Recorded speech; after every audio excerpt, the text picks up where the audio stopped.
Yo, what is up, guys?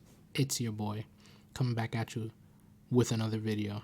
And in today's video, I believe I found definitive proof that Infinity Ward will put profits completely over player satisfaction in almost every instance.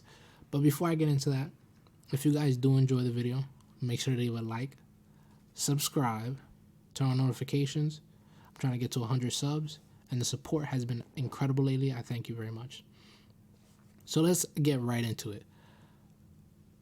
I was playing Modern Warfare 2 today, and I noticed something actually very interesting. I was looking at the battle pass because I had just gotten a token. You know, that stupid battle pass that we have now. I just got a token, so I was going to redeem it. And I noticed something very, very strange in this battle pass. And in comparison to the first battle pass of season 1, let me show you why.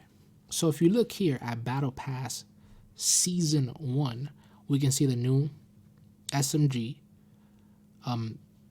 Basically pretty close, easy to get. You know, and then the M13 DMZ, that's how you get it. And not too hard, actually pretty easy to get it in DMZ. And then you switch over to Battle Pass Season 2. And here is Battle Pass Season 2. We have the shotgun, relatively easy to get. You know, not too hard. You go up a couple levels, you go here to the left. But if you go here to the left, that then makes it significantly harder to then get the gun, you know, most people want, which is the ISO Hemlock. Why is that in Season 1, they made it that the M13, you get it by going to DMZ? We know Infinity Ward does not like change. And they won't change anything unless it's directly connected to profit. There's no way. They don't care about player satisfaction. But why would they then include in this battle pass the ISO Hemlock and the shotgun and the Kadachi unless there was profit involved with it? So what I think this actually means over here, and what this shows in my eyes, is that Infinity Ward changed up the battle pass because it was not proportionate to an increase in profit and player retention, which, if you didn't know, player retention is what gets investors to invest more money, is player retention, player numbers. And if you don't get that, they don't care how happy you are. And this is another instance of which it shows that. Let me explain to you why. And I might be reaching here, and if I am, let me know. I'm open to the fact that I might be reaching. And what I mean by this is Infinity Ward took away and replaced the easier method of obtaining both weapons, one being very close in the battle pass and the other being in DMZ, which, if there's a bunch of methods to get that weapon, pretty easy. You get it in a couple games if you go for it. If you don't care about DMZ and you just go for the gun, you can get it in a couple games.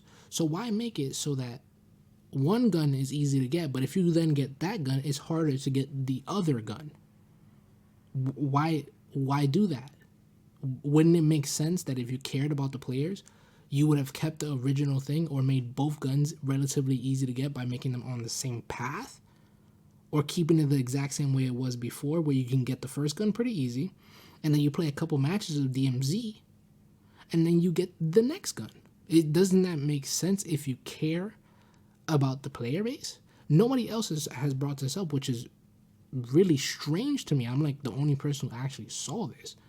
And when I saw it, I was like, this doesn't really make any sense, because anybody who's played Call of Duty long enough knows that Infinity Ward does not like change, and they don't care about changing things for the betterment of the players.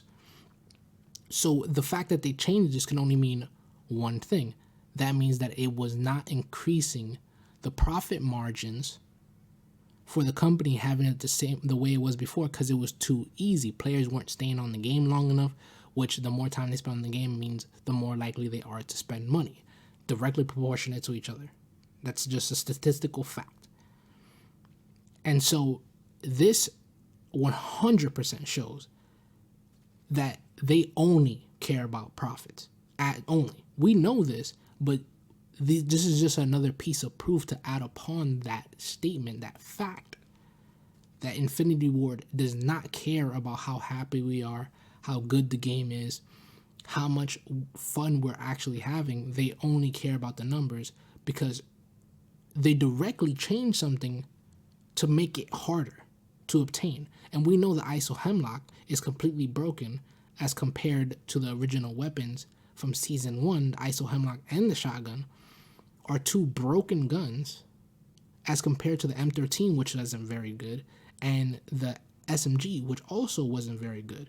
So not only did they make it harder to get, but they also gave you a larger incentive to want to get the weapons.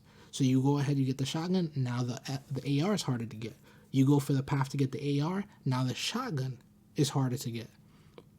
Because the points are so hard to come by, the coins are so hard to come by.